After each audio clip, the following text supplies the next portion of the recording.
për Strugën. A është vërtet se Alianca ka kërkuar që me do e mos pra Alianca Zotri Cela që ta e ka thënë vetë Zotri Cela se Struga është e padiskutueshme. I takon Aliancës për shqiptarët dhe bisedojmë për partitë e tjera.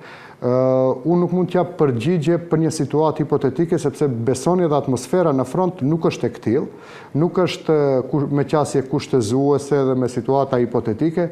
Deri në këto momente atmosfera është aq e relaksuar, aq konstruktive sa gjë as nuk mendohet për situata në qoftë se nuk bëhet kjo, po në qoftë se goditet, në qoftë se do të ketë tradhti të ngjashme, dhe vërtet nuk është menduar dhe nuk është diskutuar një situatë e këtillë, pikërisht për shkak të konstruktivitetit që mbizotron brenda. A ka sinjale pozitive nga ana e Bashkimit Demokratik për integrim se do i jepet Zotri Cela? Deri në këto momente e thash, qasja është shumë konstruktive, gjithë e pranojnë se Struga është bastioni i Aleancës për shqiptarët dhe nuk diskutohet kjo, diskutohen komunat të tjera, ndarja dhe gjetja e kandidatëve më të përshtatshëm për një fitore më të sigurt, aty ku do të arrijmë.